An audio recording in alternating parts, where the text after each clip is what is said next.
धौलपुर गांव में एक चालाक चोर रहता था। वह इतनी सफाई से चोरी करता था कि किसी की पकड़ में नहीं आता था। लोगों का मानना था कि वो किसी की आंख से काजल चोरी कर लेगा तो भी किसी को भनक नहीं लगेगी। गांव में चोरी करते करते अब उसे बोरियत होने लगी थी। वह दूसरे चोरों के बीच अपनी धाक जमाना चाहता था। उसने सोचा कि क्यों न राजधानी जाकर राजमहल में सेंध मारी जाए। इससे दूसरे चोरों के बीच उसका रुतबा बढ़ेगा। यह सोचकर वह राजधानी आ गया। अब समस्या यह थी कि राजमहल में चोरी कैसे की जाए। वहां सुरक्षा में पहरेदार 24 घंटे तैनात रहते थे। कई दिनों तक रेकी करने के बाद उसने ध्यान दिया कि महल के ऊपर जो घड़ी लगी है वह समय बताने के लिए हर घंटे बजती थी। चोर के दिमाग में एक विचार आया।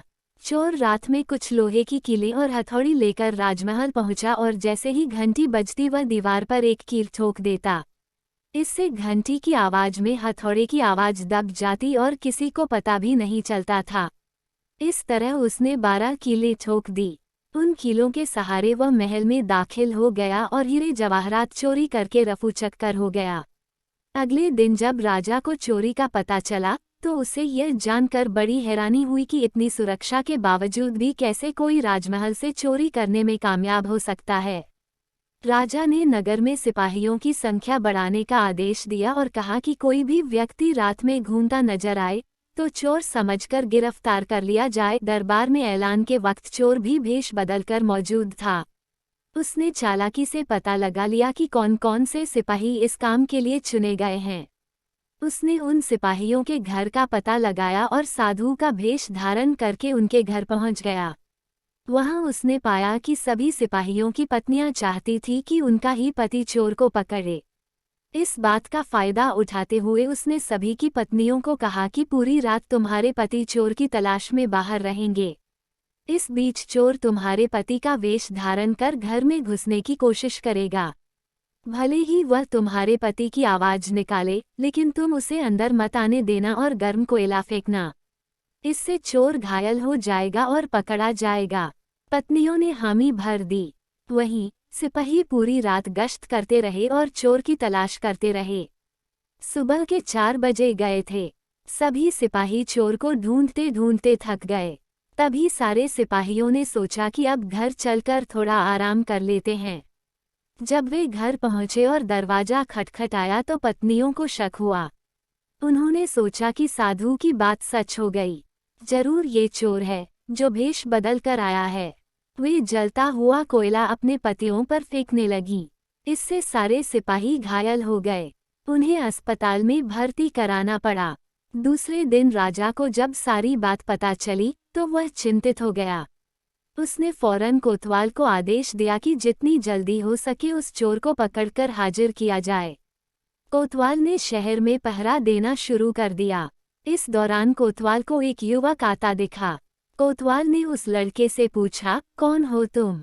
युवक ने कहा, मैं चोर हूँ। कोतवाल को यकीन नहीं हुआ। भला इस तरह कोई खुद को चोर कैसे बता सकता है? उसे लगा युवक मजाक कर रहा है।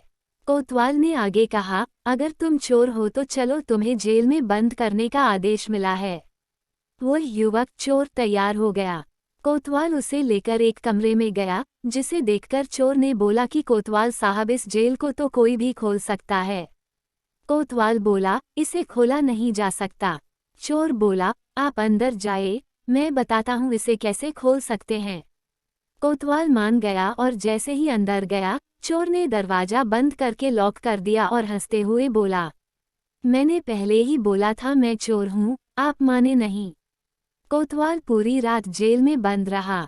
सुबह सिपाहियों की मदद से कोतवाल किसी तरह जेल से बाहर आया और राजा के पास पहुंचकर उसने सारी कहानी सुनाई। पूरी बात सुनकर राजा दंग रह गया। अब उसने खुद चोर को पकड़ने का फैसला किया। रात होने पर राजा ने गश्त देना शुरू कर दिया। इस दौरान चोर ने साधु का भेष बनाया और एक पेड़ के नीचे धूनी जमाकर बैठ गया।